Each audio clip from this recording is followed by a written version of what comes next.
Hello दोस्तों, आप लोग देख रहे हैं सूरज ऑफिशियल यूट्यूब चैनल।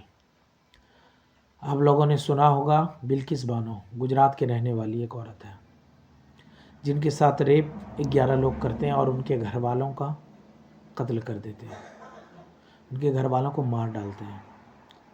उसके बाद कानूनी प्रक्रिया होती है, उसके बाद जो है कोर्ट की तरफ से उन्हें उम्र कैद की सज़ा सुनाई जाती है।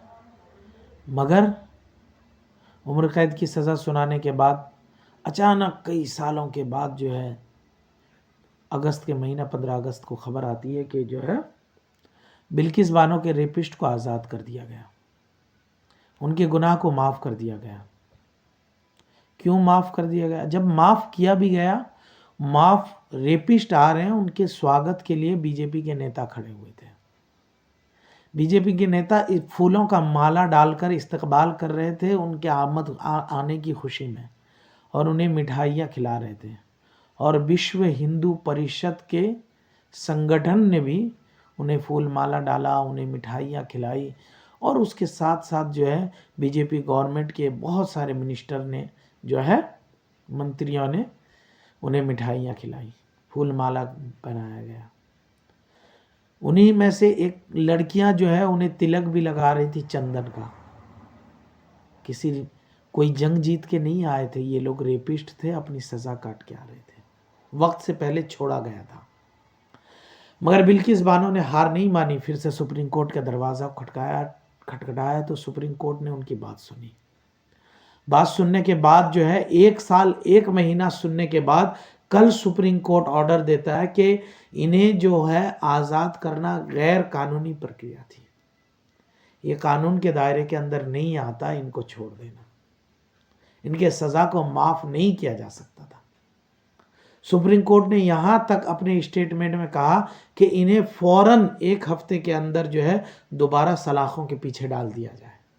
और उसके साथ साथ यहाँ तक कहा सुप्रीम कोर्ट ने अपने जजमेंट में कहता है, सुप्रीम कोर्ट कहता है कि इन्हें फौरन जो है 1 हफ्ते के अंदर सलाखों के पीछे डाल दिया जाए। और उसके साथ साथ ऐसा लग रहा है कि इन रेपिस्ट के साथ स्टेट गवर्नमेंट मिलकर काम कर रही थी, और किसी भी मुजरिम को उसके गुनाह को माफ करने के लिए जो है ना अमित शाह जी के मंत्रालय से जो है इजाज़त लेनी पड़ती थी।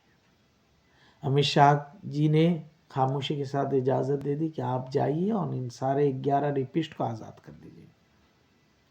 क्यों भाई, इन रेपिस्ट को क्यों आज़ाद किया जा रहा? कि ऐसा लग रहा है कि बीजेपी गवर्नमेंट हमें ये दिखाना चाहती है विपक्ष के सारे नेता रेपिस्ट हैं, विपक्ष के सारे नेता गुनाहगार हैं, लेकिन और जितना बड़ा रेपिस्ट हो जब बीजेपी में आ जाए उसके गुनाह माफ हो जाते हैं। ये बताना चाह रही है बीजेपी गवर्नमेंट। क्या प्राइम मिनिस्टर मोदी जी ने खबर नहीं देखी थी? क्या ये बात प्राइम मिनिस्टर मोदी जी तक नहीं पहुंची थी? हमारे प्राइम मिनिस्टर हैं, उन तक हर बात पहुंचती है, तो फिर ये मामला क्यों नहीं पहुंचा? प्राइम मिनिस्टर इसके संज्ञान लेना चाहिए था। ब्रिजभूषण चरण सिंह जो है हमारी खिलाड़ियों के साथ रेप कर देता है, कोई कुछ नहीं बोलता, सारे नेता खामोश है। स्मृति ईरानी जी, इनका नाम भूल रहा हूँ, स्मृति ईरानी जी, जब निर्भया केस हुआ था दिल्ली में कांग्रेस सरकार के खिलाफ में, स्मृति ईरानी जी इतने तेजी के साथ बोल रही थी, क्या बताएं। आज क्यों खामोश हैं आप? ब्रिजभूषण चरण सिंह जो है लड़कियों के साथ रेप कर रहा है, हमारी खिलाड़ियों के साथ रेप कर रहा है, आप खामोश बैठी हुई हैं? हमने एक महान खिलाड़ी, बॉक्सर खिलाड़ी को हमने खो दिया। साक्षी मलिक ने जब इलेक्शन के बाद जो है उन्होंने अलविदा कह दिया, अपने शूज़ को सामने रखे और कि हम अब खेलेंगे नहीं, हम अब बॉक्सिंग नहीं करेंगे। क्यों? कि जिसने इस मुल्क के खातिर गोल्ड मेडल लेकर आया, उसकी इज्जत से ज़्यादा एक ऐसा नेता जो रेपिस्ट है, गुंडा है, उसके लिए एक देश के एक अनमोल खिलाड़ी को हमने खो दिया। और आज भी इन रेपिस्ट को बचाने के लिए बीजेपी गवर्नमेंट सारे हथकंडे अपना ली, मगर सुप्रीम कोर्ट ने कहा नहीं नहीं, अब नहीं आपकी बात सुनी जा सकती, आप इन्हें जो है सलाखों के पीछे फेंका जाएगा। सुप्रीम कोर्ट ने 1 हफ्ते का वक्त दिया कि 1 हफ्ते के अंदर फौरन सलाखों के पीछे डाल दिया जाए।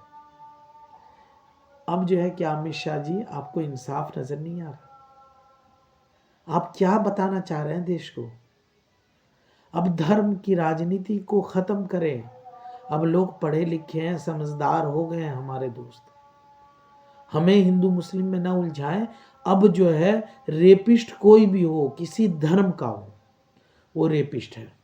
वो हिंदू हो या मुसलमान हो या क्रिश्चियन हो या सिख हो, जैन हो, किसी भी मजहब का हो, वो रेपिस्ट है।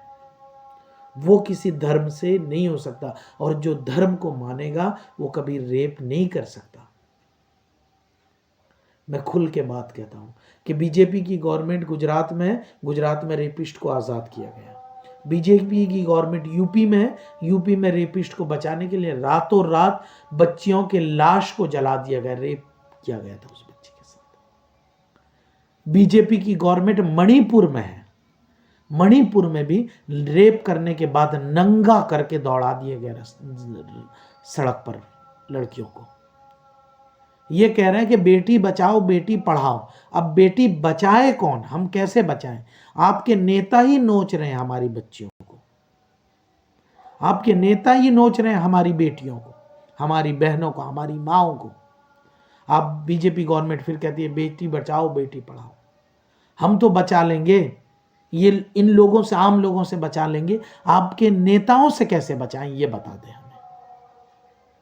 आप रेपिस्ट का आपके नेता जो है फूल माला डाल के इस्तकबाल करते हैं, बीजेपी के नेता। तो जब सुप्रीम कोर्ट यहां तक कह दे, ऐसा लग रहा है कि उन रेपिस्ट और गुजरात की बीजेपी गवर्नमेंट एक साथ मिलकर काम कर रही है। ये कैसी हुकूमत है आपकी? अब ना बांटो हमें, ऐसा ना हो कि हिंदू मुस्लिम को बांटते बांटते कहीं देश को ना बांट दो। अब कोई बात कह दिया जाए हक बात, तो इसे मेन स्ट्रीम मीडिया अब क्यों नहीं सवाल करती है? मेन स्ट्रीम मीडिया जब कांग्रेस के कोई भी नेता एक गलत जुमला कह दे तो उनके पीछे पड़ जाती है, ऐसा क्यों कहा उन्होंने? तो अब क्यों नहीं अमित शाह जी से सवाल किया जाता है, आपके मंत्रालय से क्यों इजाजत दी गई उन 11 कैदियों को आजाद करने की? आपके मंत्रालय से क्यों नहीं पूछा जा रहा है कि उन 11 कैदियों को क्यों आजाद किया गया? मेन स्ट्रीम मीडिया जो गोदी मीडिया में बदल गई है, वो एनडीटीवी हो, वो यहां तक कि टुडे इंडिया हो या इंडिया टीवी हो या आज तक हो या एबीपी न्यूज हो, सारे मीडिया संस्थान जो है या जी न्यूज हो, सब कोई जो है दलाली करने में बैठ गए।